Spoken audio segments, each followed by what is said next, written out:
Jaguar Land Rover smart keys let thieves steal your car. While it's been one of the most popular videos in that time, there's one really important aspect of the keyless entry for Jags and Land Rovers that I left out. To put it bluntly, keyless keys lets thieves steal your car. Well, that almost sounds like a rhyme, but it's very true, and this video is going to explain the dangers and show you how to resolve the issue. While there's undeniable benefits to keyless entry, there's also a significant danger involved when using that system. The keyless fob uses radio signals to communicate with your car, meaning that it can be opened from within your pocket or your bag, and the engine can be started by a button rather than inserting the key.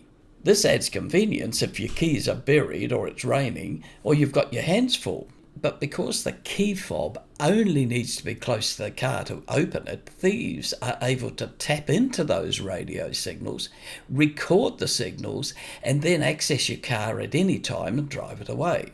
Since the fob continues to transmit the radio signal for some time, thieves can record the signal even if it's in your house close to a window or a door, even if you're walking down the street at any distance from your car, or while you're in the movie theatre, for instance. In your house, you could keep the key in a drawer, and that would most likely reduce the radio signal.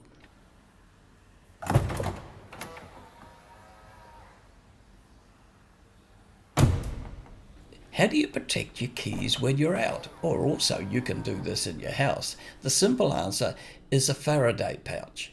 The key fob slips inside and the car is unable to sense the radio signals, but more importantly, neither can the potential thieves.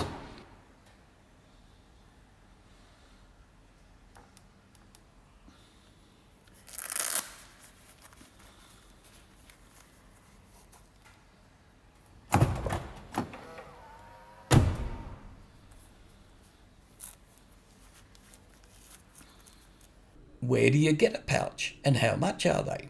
They're available from Amazon. The link is in the description below, and it's a simple and cheap solution for less than $20. And you should also be aware of this risk. If someone accidentally takes the key fob away from the car while it's still running, the engine won't stop, even when it can't sense the key. You won't know anything's gone wrong until you try to press the start-stop button and nothing happens. And finally, a word of warning about leaving the key fob in the car. The key and the car system keep talking to each other, meaning that the battery of the fob will run down if you leave the fob in the car overnight, for instance. I hope this has given you some insight on how to protect your key fob in your car, as well as the best way to handle it. Thanks for watching.